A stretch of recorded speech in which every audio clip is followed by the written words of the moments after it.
جو لوگ زائر امام علی رضا علیہ السلام ہیں وہ میرے اس بات کی تائید ضرور کریں گے اور مجھے بتائیں گے ضرور کہ کیا انہوں نے اپنی آنکھوں سے ایسا دیکھا جو میں بات آپ کو بتانے جا رہی ہوں۔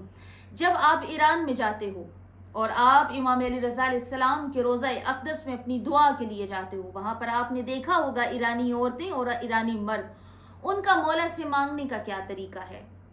ان کا مولا سے مانگنے کا طریقہ آپ کو دیکھ کر آپ کو حیرانی میں مبتلا کر دیتا ہے کہ وہ مولا سے کس طرح مانگتے ہیں۔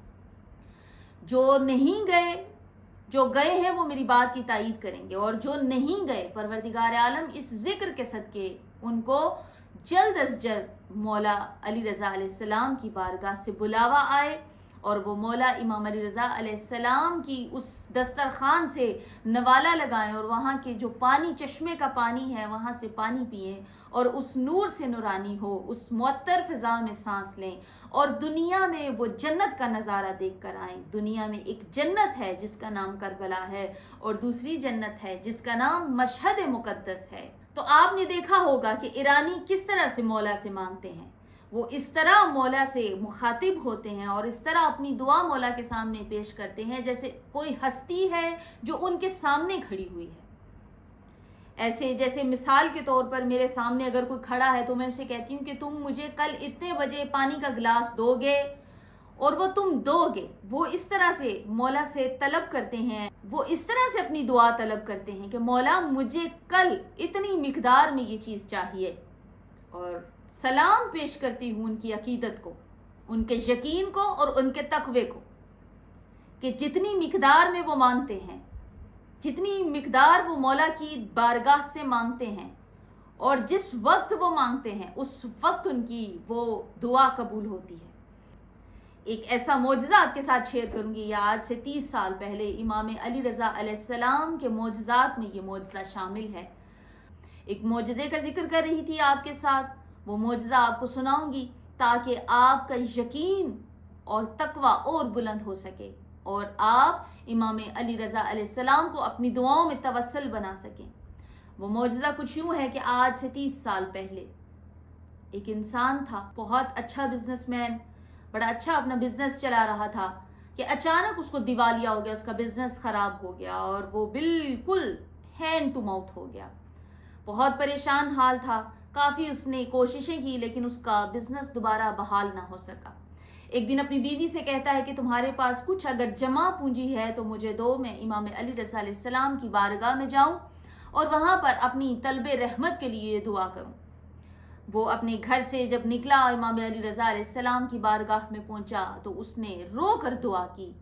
دعا کرتے کرتے خاموش ہو گیا، اس کو تسلی ہو گئی، سکون آ گیا کہ شاید میری دعا کو قبول کر لیا گیا، میری دعا کو سن لیا گیا۔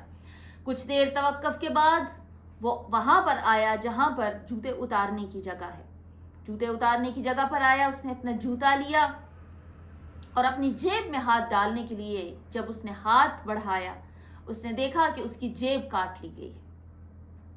بہت پریشان ہوا، جو اس کے پاس واپسی کے پیسے تھے یا کھانے کے پیسے تھے وہ سب کچھ کٹ گیا، وہ بالکل ہینڈ ٹو ماؤتھ ہو گیا۔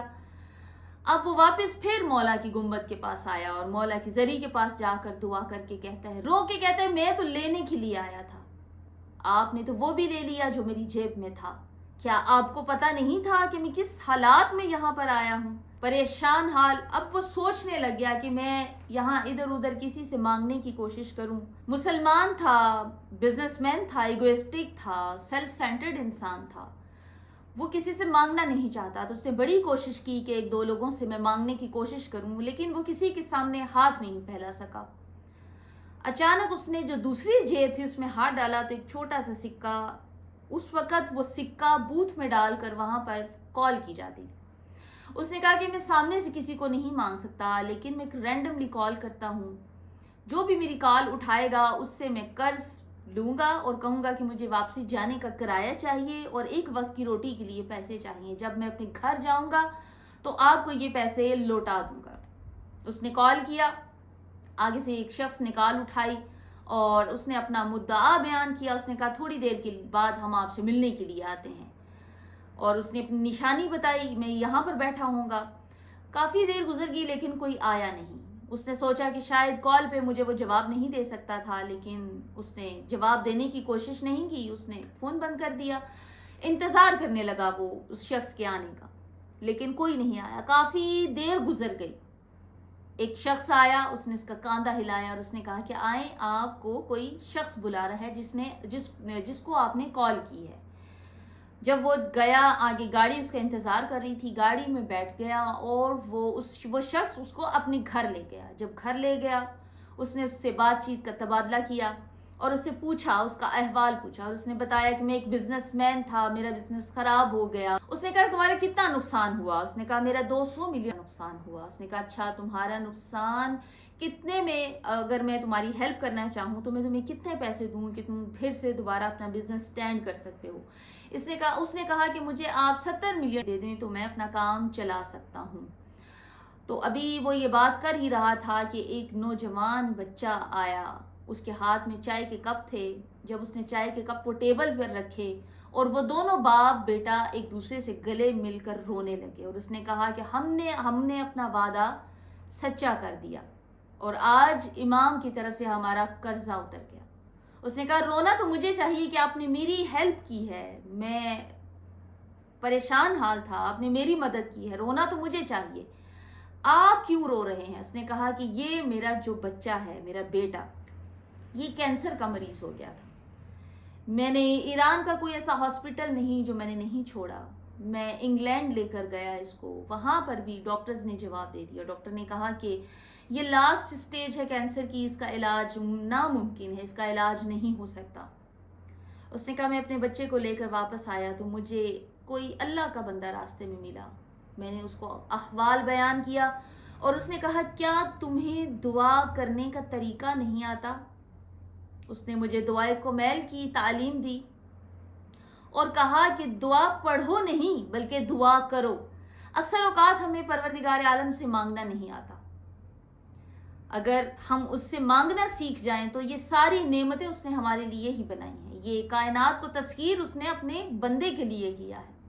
اس نے تعلیم دی کہ آپ جاؤ اور امام علی رضا علیہ السلام کی بارگاہ میں دعائے کمیل پڑھو نہیں، دعائے کمیل کے وسیلے سے مانگو اور دعائے کمیل کو اپنے اوپر طاری کر کے مانگو۔ اس نے کہا میں نے دعا کی اور ایک منت مانی کہ جب میرا بیٹا ٹھیک ہو جائے گا تو میں مولا کے ایک زائر کی خدمت کروں گا۔ میرا بیٹا ٹھیک ہو گیا اور یہ بات میں بھول گیا۔ انسان بھول جاتا ہے، کہتے میں بھول گیا۔ کل رات کو امام علی رضا علیہ السلام میری خواب میں آئے اور خواب میں آ کے کہتے ہیں کہ میرا ایک زائر بہت پریشان حال ہے، تم نے منت مانی تھی اور کہا تھا کہ میں آپ کے ایک زائر کی خدمت کروں گا، میرا ایک زائر تمہارا انتظار کر رہا ہے اور جاؤ اور میرے اس زائر کی خدمت کرو۔ بس اس کا یہ کہنا تھا، امام علی رضا علیہ السلام کا وہ جو زائر تھا جو مولا کے پاس دعا کے لیے گیا تھا، اس کی آنکھوں سے زاروں قطار آنسو آئے اور وہ مولا کی بارگاہ میں جھک گیا۔ اس نے مولا پر درود بھیجا اور شکریہ ادا کیا۔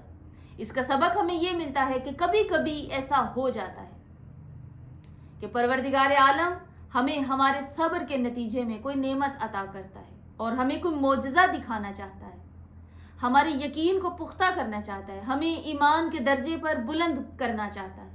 اس وجہ سے پروردگار عالم کبھی کبھی ہمیں کسی امتحان اور کسی آزمائش میں ڈال دیتا ہے تاکہ اپنے معجزات دکھا سکے، تاکہ اپنے پیاروں کے معجزات دکھا سکے، اپنی قدرت دکھا سکے۔ انسان بہت جلد باز ہے، یہ تو قرآن کریم کی بھی آیت ہے کہ انسان جلد باز ہے، انسان انتظار نہیں کر سکتا۔ بس پروردگار عالم کی طرف سے کسی آزمائش کو اس کی مصلحت سمجھا کریں، اور امام علی رضا علیہ السلام سے توسل ہمارا یقیناً تب ہی ہوگا جب ہمیں ان کی ذات پر یقین ہوگا، جب ہمیں پتا ہوگا کہ یہ معصوم ہے اور پروردگار عالم کبھی ان کا واسطہ رد نہیں کر سکتا، تب ہماری دعاؤں میں قبولیت بھی ہوگی اور ہمیں ہمارے دل میں سکون بھی ہوگا اور ہماری روحانی کیفیت میں بھی اضافہ ہوگا، ہمارے ایمان کے درجوں میں بھی اضافہ ہوگا۔